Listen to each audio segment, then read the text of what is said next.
The hierarchy had ruled the galaxy for 10,000 years through a simple, elegant system, the neural concordance. One touch of their psychic emanations and any sentient being became perfectly compliant, blissfully content to serve. It had worked on the proud Krellians, the stubborn Vorthan, even the hive-minded Zekki. Then they encountered humanity.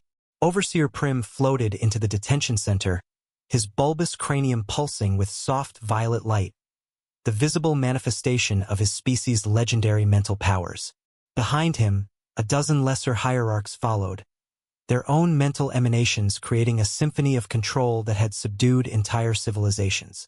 In the cell sat Lieutenant Marcus Rodriguez, playing cards with Private Rebecca Morrison. They'd been captured during first contact 3 days ago when their scout ship had stumbled into hierarchy space. "Royal flush," Rodriguez announced, laying down his cards. "You owe me another chocolate bar when we get back." Morrison groaned. "How do you keep winning? I swear you're counting cards."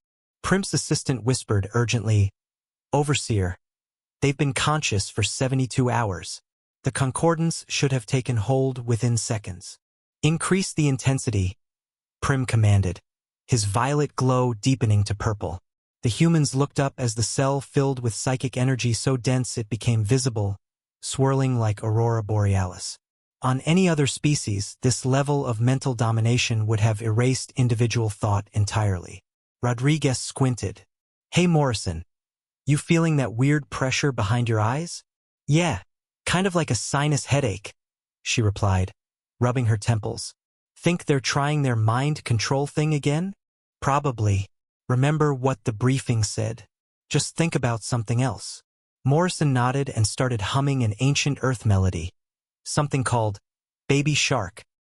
Rodriguez joined in, and soon both humans were singing the repetitive children's song while continuing their card game.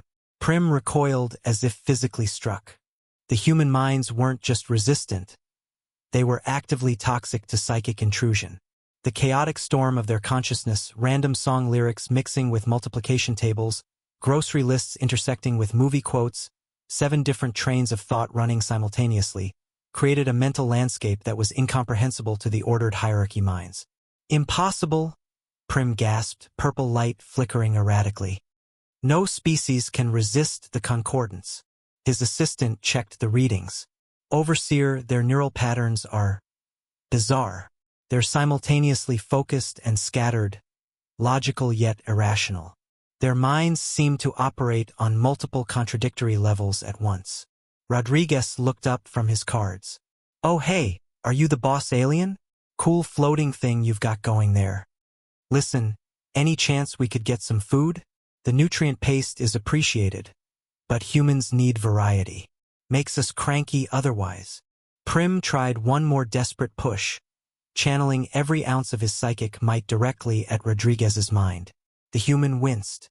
"Ow, okay, that actually hurt. Look, buddy, I get it. You're used to brain zapping everyone into submission. But human brains are weird. We've got this whole evolutionary history of paranoia, contradictions, and chaos. We argue with ourselves, hold multiple opposing opinions simultaneously, and our stream of consciousness is more like a raging flood of consciousness." Morrison added helpfully, "Plus, we're already used to intrusive thoughts. You know how many times a day the average human brain suggests something completely insane? Your mind control is basically just another voice in the committee, and it's getting outvoted by the part that wants pizza." The assistant pulled Prim aside. "Overseer, we've been analyzing their history. They've been poisoning themselves with substances like caffeine and alcohol for millennia, deliberately altering their brain chemistry. They've survived by being unpredictable even to themselves. Their minds have developed a kind of cognitive antibody to external control." "What do we do?" Prim asked, his glow dimming with exhaustion. "I suggest immediate release and a treaty of non-interference. If they're immune to the concordance, they could destabilize everything," Prim finished, horror creeping into his voice. 2 hours later, Rodriguez and Morrison were escorted back to their ship by very nervous hierarchs. As they departed, Morrison called out cheerfully, "Thanks for the hospitality. Maybe next time we can teach you poker." The Hierarchy Council convened in emergency session that night. The decision was unanimous. Humans were to be classified as a severe cognitive hazard, and their space marked with the strongest warnings in galactic history. As Earth's scout ship warped home, Rodriguez grinned at Morrison.